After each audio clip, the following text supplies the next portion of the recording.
আজ তৈরি করলাম আমাদের গাছের আম দিয়ে আম পুদিনার বাটা বা আম পুদিনার চাটনি।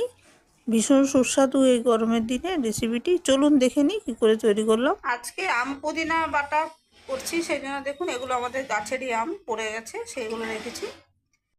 দেখুন এই যে পুদিনা পাতাগুলো, এগুলো ভালো করে ধুয়ে দিয়ে দিয়েছি। এবার এতে আদা মিশিয়েছি, আদা কুচি আর কাঁচা লঙ্কা। আম পুদিনা কাঁচা লঙ্কা আদাটা ভালো করে বেটে নেওয়ার পর এখন স্বাদ মতো নুন আর চিনি মিশিয়েছি। এবার এটাকে আবার একবার পেস্ট করে নেব। দেখুন সব উপকরণগুলি একসাথে বেটে নিয়েছি আর আম পুদিনা চাটনি তৈরি হয়ে গেছে।